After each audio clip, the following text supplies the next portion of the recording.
Está con nosotros el ingeniero Roberto Manciati, presidente nacional de la Asociación Ecuatoriana de Radiodifusión AER, con quien vamos a analizar algunos aspectos del proyecto de ley de comunicación que próximamente aprobará la Asamblea Nacional.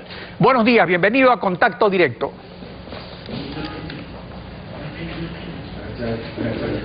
¿Me escucha, ingeniero? ¿No me escucha? A ver, por favor, que... Ahí sí. Ahí está bien ya, ok. Gracias. Estaba saludando. Buenos días, bienvenido a Contacto Directo. Muchísimas gracias, muy gentil a la orden. A ver, este proyecto se refiere a una ley orgánica porque regula derechos y garantías constitucionales según establece la propia Constitución. Tiene una parte dogmática o de principios y otra orgánica u operativa. Empecemos con los principios. El proyecto de ley en el artículo 12 establece el principio de democratización de la información.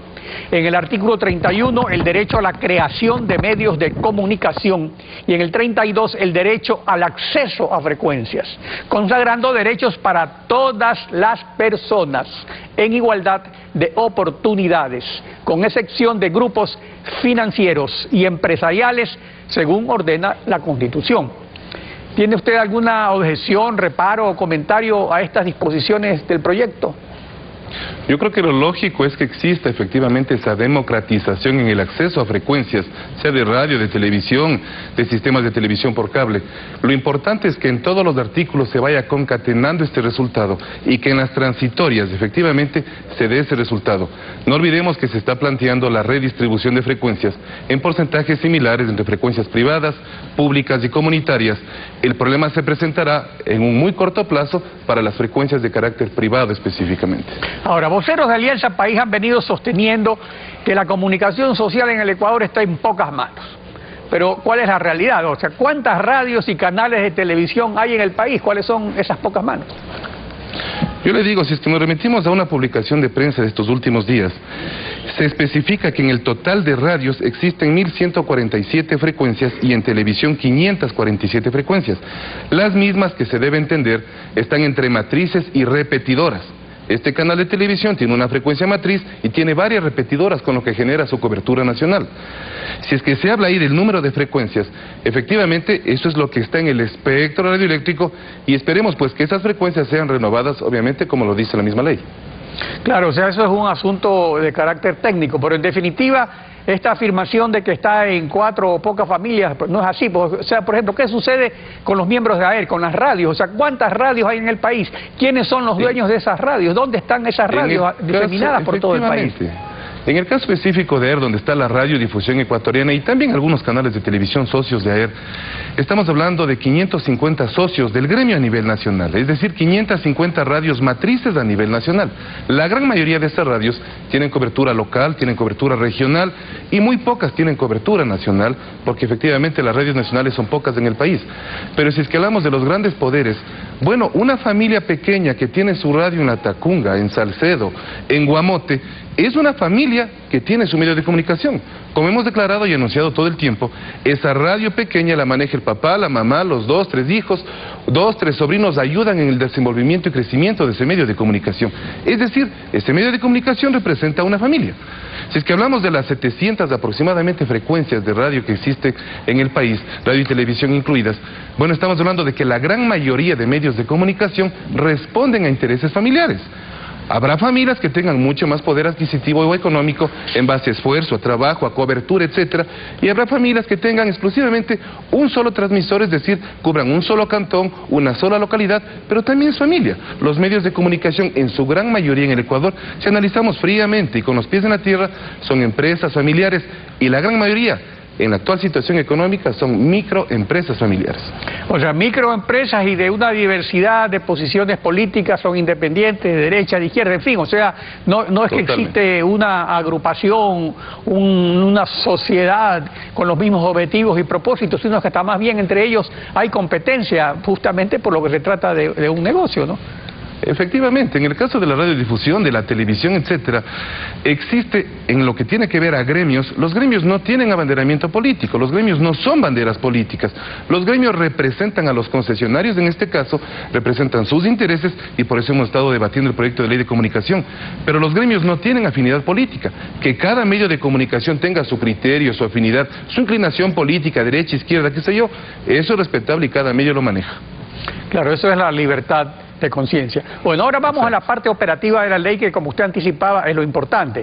A la democratización del espectro radioeléctrico, el artículo 112 sobre la distribución equitativa de frecuencias dispone que las frecuencias del espectro destinadas a radio y televisión de señal abierta se distribuirán equitativamente en 3 partes, reservando el 33% para medios públicos, el 33% para medios privados y 34% para medios comunitarios. Esta distribución, señala, se alcanzará de forma progresiva y mediante varios medios: la asignación de frecuencias todavía disponibles, la reversión de frecuencias obtenidas ilegalmente, la reversión de frecuencias por incumplimiento de normas técnicas o jurídicas para su funcionamiento o fines para los que fueron concesionadas, la distribución de frecuencias que regresan al Estado conforme a la ley y a través, esto es importante, de la digitalización de los sistemas de radio y televisión. Y finalmente señala el artículo, en todos estos casos, dice, la distribución de frecuencias priorizará al sector comunitario hasta lograr la distribución equitativa que establece este artículo. Ahora, desde el punto de vista práctico, ¿qué tipo de dificultades o de problemas avisora usted respecto a la aplicación de este artículo? Yo creo, y eso lo hemos expresado en muchísimas ocasiones, desde hace aproximadamente 4 años que está este proceso de la ley de comunicación, como gremio de la radiodifusión estamos de acuerdo con que se distribuya o se redistribuya las frecuencias. Nos parece justo que un 33% vaya a los medios de comunicación privados, un 33% a los públicos, un 34% a los comunitarios. Nos parece justo, nos parece muy apropiado. La pregunta que nosotros hemos hecho en muchísimas ocasiones, y hasta el momento no tenemos respuesta, es cómo del 85%, según datos legales de la Superintendencia de Telecomunicaciones, el 85% de medios de comunicación, hablando de radio, están en manos privadas. Son concesiones a medios de comunicación privados. La pregunta está, de ese 85%, ¿cómo se va a bajar al 33%? Ahí existe un 52% de frecuencias, que la gran mayoría, ratifico, son microempresas familiares. ¿Cómo se van a revertir esas frecuencias? El proyecto también menciona de que se va a tomar en cuenta el informe de la Comisión Auditora de Frecuencias. No olvidemos que existió también un informe de Contraloría. En caso de existir colegas que no han cumplido con la parte legal, bueno, aquí tenemos que cumplir porque la frecuencia es del Estado, nosotros somos concesionarios y debemos obviamente cumplir varios requisitos. Pero la pregunta es cómo se va a redistribuir en el caso de las privadas, bajar del 85 al 33. Esa pregunta, inclusive a varios colegas y varias gente de la prensa ha mencionado que no existe la varita mágica para demostrar cómo se va a redistribuir. Efectivamente, el asambleísta ponente del último proyecto, con quien hemos conversado en algunas ocasiones, el señor asambleísta Mauro Andino, tiene sus criterios. Tenemos conocimiento que el señor presidente de la República ha aprobado el proyecto, el texto de este proyecto de ley, pero nuestra pregunta como concesionarios es cómo se lo va a hacer. Que los medios de comunicación comunitarios tengan su incremento, crezcan, apoyen a la sociedad ecuatoriana, está bien, los medios públicos totalmente legal.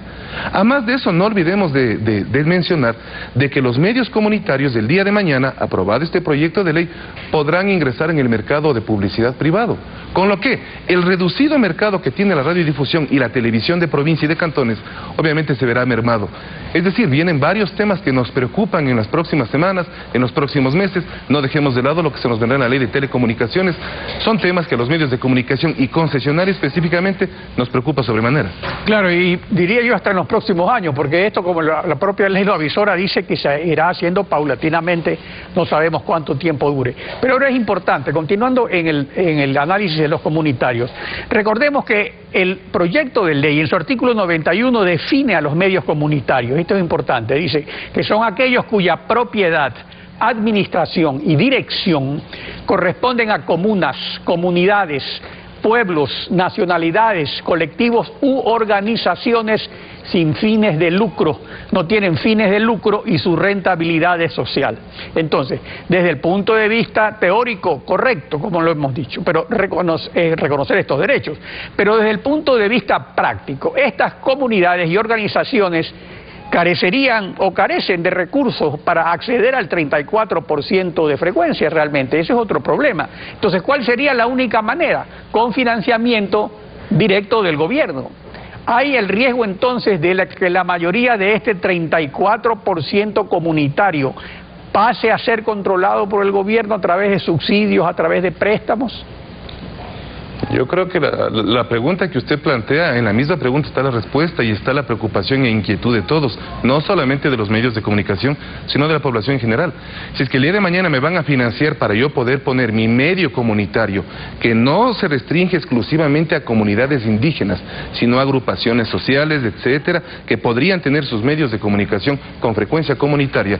Entonces, el día de mañana, si yo tengo el financiamiento para montar ese medio de comunicación, por obvias razones yo debo responder a eso. Si topamos el tema del financiamiento, se ha mencionado que en poco tiempo vendrá la radio digital. Estamos en el proceso de la televisión digital. Se había mencionado que iba a haber financiamiento por parte de la Corporación Financiera Nacional y no existió financiamiento. Entonces, yo creo que el tema del financiamiento sí tiene mucho que ver, mucho proceso en el desarrollo de ese medio de comunicación para que en la finalidad del objetivo del medio de comunicación se genere obviamente su razón de existir. Y aparte de eso, el problema en el sector privado de las radios pequeñas, que como usted lo señala, son microempresas y de carácter familiar. Entonces, ¿qué pasaría? Que en la práctica podría ocurrir que el gobierno disponga directamente de su propio 33%.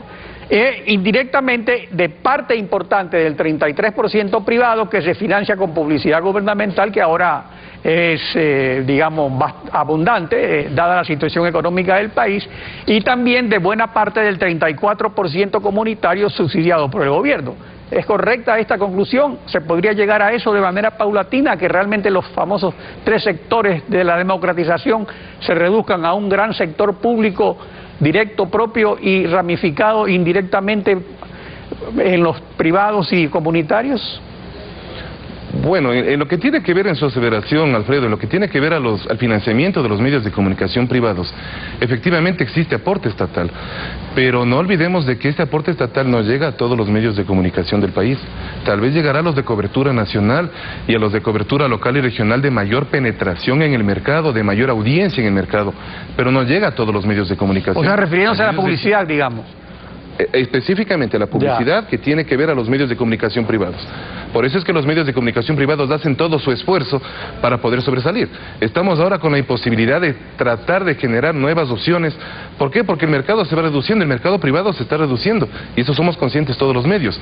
Entonces esperemos que con este proyecto de ley y la posibilidad de que los medios comunitarios puedan el día de mañana generar ingresos privados en base a venta de publicidad, eso no afecte al recurso actual que los medios de comunicación privados, básicamente en cantones y provincias, se está sustentado por eso. Entonces, este proyecto de ley, tal como está anticipado, se va a aprobar ya ni siquiera artículo por artículo, sino en paquete, como se anticipó la semana pasada. Frente a esta realidad, y con el análisis que ha hecho usted, ¿en cuánto tiempo prevé que se va a desenvolver esto? Porque esto no es una cosa de la noche a la mañana, incluso la propia ley lo señala, ¿no? Los diferentes medios de que se vaya dividiendo de esa forma el espectro radioeléctrico y de manera paulatina. ¿Cuánto tiempo tomará eso?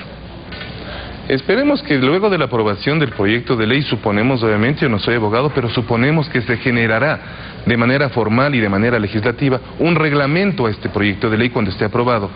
Veamos qué viene también en este reglamento de ley, y lo importante es analizar si es que ahí se está tomando en cuenta una cosa que sí es muy preocupante, a las resoluciones y a las conclusiones del informe de la Comisión Auditora de Frecuencias, que no olvidemos que el informe de Contraloría mucho quitó del piso lo que presentaba ese proyecto de la Comisión Auditora de Frecuencias. Muchas frecuencias se podrían ver afectadas por ese informe. Lo importante sería definir y sopesar qué realmente es más justo, qué realmente es más real y apegado a la verdad jurídica, o el informe de Contraloría o el informe de la Comisión Auditora de Frecuencias, porque eso afecta a no menos de 400 frecuencias, sean matrices o sean repetidoras, sean en radio o sean en televisión. Roberto Manciati, presidente de AER, gracias por su participación en Contacto Directo. Muy gentil.